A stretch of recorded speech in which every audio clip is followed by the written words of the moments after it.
तो स्वागत है आपका फिर से एग्जाम मंथन के एम्प्लॉयमेंट सीरीज में, जहां हम लोग लाते हैं इंडिया भर में डिफरेंट नौकरियों के बारे में जानकारी। दोस्तों, हम लोग आज डिस्कस करेंगे dedicated freight corridor corporation of India limited के बारे में। दोस्तों, अगर आपको इसके बारे में नहीं पता है तो थोड़ा सा इसके बारे में जानकारी दे दें। ये जो हमारा dedicated freight corridor corporation of India limited है, ये हमारी गवर्नमेंट ऑफ इंडिया एंटरप्राइजेज जो हमारी मिनिस्ट्री ऑफ रेलवेज के तहत आती है। ये हमारा बनाया गया है ताकि ये जो हमारी 4 मेट्रोपॉलिटन सिटीज़ हैं उनके बीच में फ्राइट कॉरिडोर को डेवलप किया जाए, पूरे डायगोनल भी और साथ में डायरेक्ट भी। इसके अंतर्गत आती हमारी दिल्ली चेन्नई, दिल्ली हावड़ा, हावड़ा मुंबई, हावड़ा चेन्नई, मुंबई चेन्नई और दिल्ली मुंबई। यहाँ पे फ्राइट कॉरिडोर बनाया जाएगा। इसका मेन उद्देश्य ये है कि हमारी जो करंट जो रेलवे की जो कैपेसिटी है उसको बढ़ाया जा सके, क्योंकि फ्राइट वाली जो कॉरिडोर्स हैं उस पर शिफ्ट कर दिया जाएगा। दूसरी, हमारी जो इफिशियंसी और इफेक्टिवनेस भी हमारी बढ़ जाएगी इंडियन रेलवेज़ की, जिससे हमारी इकोनॉमी को काफ़ी बूस्ट अप मिलेगा। तो चलिए और देखते हैं इसमें वैकेंसीज किस किस पोस्ट में आई हैं। तो इसमें वैकेंसीज करीब 1000+ वैकेंसीज आई हैं, जो काफ़ी अच्छी ज़्यादा वैकेंसीज हैं। अगर आप में इनकी एलिजिबिलिटी क्राइटेरिया को फुलफिल करते हैं तो आप बिल्कुल अप्लाई कर सकते हैं। तो फर्स्ट जो पोस्ट है इनका है वो है जेई के लिए। यहाँ करीब 111 वैकेंसीज आई हैं। इसमें जो है ये 3 कैटेगरीज में आई हैं। सिविल के अंतर्गत 31 है, ऑपरेशंस एंड बीडी में है 77, मैकेनिकल में है मात्र 3। एग्जीक्यूटिव में काफ़ी ज़्यादा वैकेंसीज आई हैं। उसकी जो नंबर है वो है 442। उसको अगर कैटेगराइज करके देखें तो सिविल में है 73, इलेक्ट्रिकल 42, सिग्नल एंड टेलीकम्युनिकेशन में 87, ऑपरेशंस एंड बीडी में 237 और मैकेनिकल में हमारा 3 वैकेंसीज।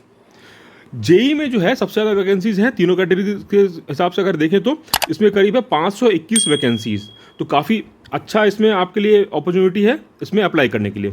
ये इलेक्ट्रिकल में है 135, सिग्नल एंड टेलीकम्युनिकेशन में 147, ऑपरेशंस एंड बीडी में 225, मैकेनिकल में है 14। दोस्तों, सबसे इंपॉर्टेंट बात ये जो है डेट को एक्सटेंड कर दिया गया है। पहले ये डेट थी जो हमारी 23 मई तक की, इसको एक्सटेंड करके कर दिया गया है 23 जुलाई को। तो अगर आपने इसको अप्लाई नहीं किया था या फिर किसी कारण से आप भूल गए थे अप्लाई करना या चूक हो गई थी आपसे, तो इसमें अप्लाई आप दोबारा कर सकते हैं। ये आप देख सकते हैं डेडिकेटेड फ्राइट कॉरिडोर का जो फिलहाल का जो मैप्स है, जो अलग अलग भागों में बांटा गया है। ये हमारा western corridor, eastern corridor, north south corridor, east west corridor, east coast corridor, southern corridor. दोस्तों, इसमें अगर एज लिमिट की बात करें तो हमारी जेई में जो है एज लिमिट है इसकी 18 से 27 साल, और एग्जीक्यूटिव एंड जेई पोस्ट के लिए हमारा जो है यहाँ पे 18 से 30 साल। अगर हम लोग बात करें सैलरीज की तो सैलरी काफ़ी यहाँ पे बढ़िया है। सैलरी जो यहाँ पे मिलेगा करीब जो है जेई में 50,000 से 1,60,000 तक, एग्जीक्यूटिव में 30,000 से 1,20,000 तक, जो जूनियर एग्जीक्यूटिव में मिलेगा 25,000 से 68,000 तक। दोस्तों, अगर यहाँ पे बात करें हमारी जो एजुकेशन क्वालिफिकेशंस की, तो वो अलग अलग पोस्ट के लिए भिन्न है। जैसे यहाँ पे हमारा जो अगर देखें जेई के लिए जूनियर मैनेजर के लिए, तो जूनियर मैनेजर के लिए अगर वो सिविल और मैकेनिकल के लिए ट्रेड के लिए मांगा गया है तो यहाँ पे बीई मांगा गया है सिविल इंजीनियरिंग में, जिसमें कि आपको 60% मार्क्स होने चाहिए। और अगर हम लोग बात करें ऑपरेशंस एंड बीडी में, तो यहाँ पे एमबीए मांगा गया है या फिर पीजीडीबीए, पीजीडीबीएम या PGDM in marketing, business operations या फिर कस्टमर रिलेशन फाइनेंस में, जिसमें कि आपको 60% मार्क्स होने चाहिए। वहीं बात करते हैं एग्जीक्यूटिव्स की, तो यहाँ पे 3 साल का डिप्लोमा आपको रिलेवेंट डिसिप्लिन में होना चाहिए इंजीनियरिंग में। और साथ में अगर हम लोग देखें ऑपरेशंस और बीडी के लिए, तो यहाँ पे हमारे ग्रेजुएशन में इन्होंने बोला है कि 60% ऑफ मार्क्स होना ही चाहिए। जूनियर एग्जीक्यूटिव की अगर हम लोग बात करें तो यहाँ पे 2 रिक्वायरमेंट रखी गई है कि आपका 10th क्लास में कम से कम 60% होना चाहिए। दूसरा, जो आपकी जो आईटीआई होती है 2 साल की, वो करीब जो हमारी अप्रूव होना चाहिए स्टेट से या फिर सेंटर से। तो इसकी जो इनकी एप्लीकेशन फ़ी है वो वैरी करती है अलग अलग पोस्ट के हिसाब से। जैसे हमारे जूनियर मैनेजर में 1000 रुपये इसकी फ़ीस है, जूनियर एग्जीक्यूटिव के लिए 700 रुपये फ़ीस है, एग्जीक्यूटिव के लिए 700 रुपये फ़ीस है, और SC ST PWD ex serviceman के लिए यहाँ पे कोई भी फीस नहीं मांगा गया है। दोस्तों, ये जो है मोड ऑफ एप्लीकेशन इसमें ऑनलाइन है, और इसमें सिलेक्शन प्रोसेस जो है काफ़ी आसान है। अगर आपने ऑनलाइन एग्ज़ाम जो कंडक्ट किया जाता है उसमें आप क्वालिफाई करते हैं तो उसके बाद डायरेक्ट इंटरव्यू है, बीच में आपका डॉक्यूमेंट वेरिफिकेशन होगा जो सभी एग्जाम में होता ही है, फिर लास्ट में आपका मेडिकल टेस्ट होगा। इसकी जो ऑफिशियल वेबसाइट है ये आप देख सकते हैं, dedicated freight corridor corporation of India limited. यहाँ पर आप जाके फॉर्म फिल कर सकते हैं। दोस्तों, जो डेट एक्सटेंड करी गई थी उसकी नोटिफिकेशन हम लोग पहले आपको एक बार दिखा देते हैं।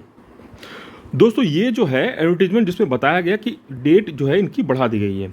ये पहले जो डेट था वो हमारा था 23 मई को, लास्ट डेट था इसको अप्लाई करने का, वो अब एक्सटेंड करके कर दिया गया 23 जुलाई 2021 11:45 तक रात में आपको कर दिया गया। और उसका जो एग्जामिनेशन कंडक्ट किया जाएगा वो हमारा कंप्यूटर बेस्ड टेस्ट होगा, जो हमारा होगा सितंबर अक्टूबर 2021 में। तो हम लोग अब चलते हैं मेन नोटिफिकेशन में चलते हैं। दोस्तों ये है ऑफिशियल एडवर्टीजमेंट जो हमारे dedicated freight corridor corporation of India limited की ये दी गई थी। ये रही रिक्रूटमेंट नोटिस। इसमें जो है काफ़ी डिटेल से जो हमने आपसे जानकारी साझा करी उसके बारे में चीज़ें बताई गई हैं। तो ये वही सब चीज़ हैं जो हमने आपसे बताया था कि जूनियर मैनेजर्स को जो के बारे में जॉब्स की वैकेंसीज़ हैं वो किस किस कैटेगरीज में कितनी कितनी वैकेंसीज़ हैं। जैसे हमारा अनरिजर्व में SC ST OBC में बताया गया है और उसकी क्वालिफिकेशन क्या है, जो हमने ऑलरेडी आपको बेहतरीन तरीके से डिस्कस कर रखे हैं, उसी के बारे में जानकारी बताई गई है। उसी तरीके से बाकी पोस्ट के लिए भी यहाँ पे जानकारी बताई गई है। तो मेन काम जो है यहाँ पे एक जो अलग है, जो वहाँ पे हम लोग ने डिस्कस नहीं किया था, उसके बारे में हम लोग डिस्कस करेंगे यहाँ पे। देखिए ये एज लिमिट भी यहाँ पे बताई गई है, क्या क्या एज लिमिट है जो ऑलरेडी हमने आपसे डिस्कस किया हुआ है। और साथ में आगे बढ़ते हैं, यहाँ पे जो है ये देखिए, ये जो जानकारी काफ़ी इंपॉर्टेंट है एग्जाम के लिए, तो इसलिए आपको इसके बारे में बताना जरूरी है। Selection process for various post, इसमें क्या है, कंप्यूटर बेस्ड एप्टीट्यूड टेस्ट, ये सभी के लिए नहीं है, ये उन्हीं के लिए है, मतलब बस जो एग्जीक्यूटिव के पोस्ट के लिए अप्लाई कर रहे हैं ऑपरेशंस ऑन BD में, उनको ये टेस्ट देना पड़ेगा, बाकी लोगों को ये टेस्ट नहीं देना पड़ेगा। और बाकी लोग जो हैं कंप्यूटर बेस्ड टेस्ट को सभी लोग को यहाँ पे ये क्वालिफाई करना पड़ेगा, तभी आप डॉक्यूमेंट वेरिफिकेशन होगा, तभी आपका उसके बाद इंटरव्यू होगा, फिर मेडिकल टेस्ट होगा। तो ये सबसे इंपॉर्टेंट पॉइंट है, इस बात का भी ध्यान रखेंगे। अगर आप एग्जीक्यूटिव के लिए अप्लाई कर रहे हैं ऑपरेशंस और BD में, तो आपको कंप्यूटर बेस्ड एप्टीट्यूड टेस्ट देना पड़ेगा।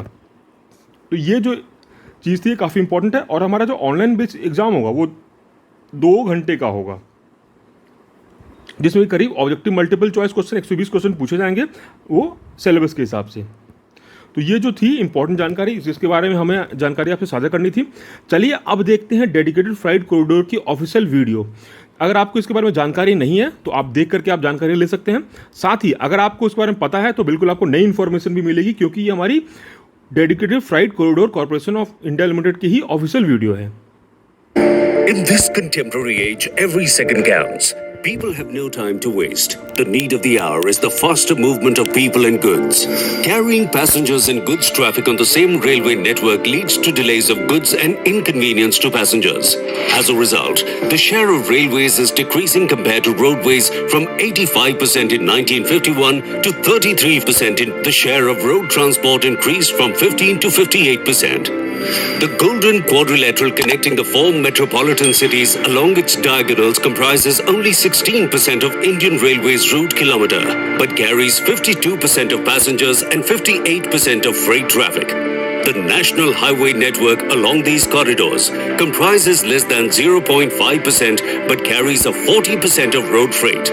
This golden quadrilateral in both rail and road are oversaturated. Indian Railways decided to build dedicated freight corridors so as to segregate passenger trains from freight trains. This iconic project will increase the overall freight share of railways and free up the existing railway network for more and faster passenger trains, making ticket on demand a reality. India's biggest infrastructure project, DFC, is a milestone achievement in the railway's history. Western DFC connecting Maharashtra to Haryana and UP, and the Eastern DFC linking Punjab to West Bengal together entail a route network of 3,360 kilometers are strategic projects of national importance. The EDFC will include 104 bridges, 368 road over bridges, 189 road under bridges, 21 flyovers. The WDFC will possess a 4-kilometer long tunnel, 262 bridges, 33 flyovers, 505 ROBs, 200 RUBs. DFC is an engineering marvel. 350 million cubic meters of huge earthwork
precision signaling with electronic interlocking and track detection.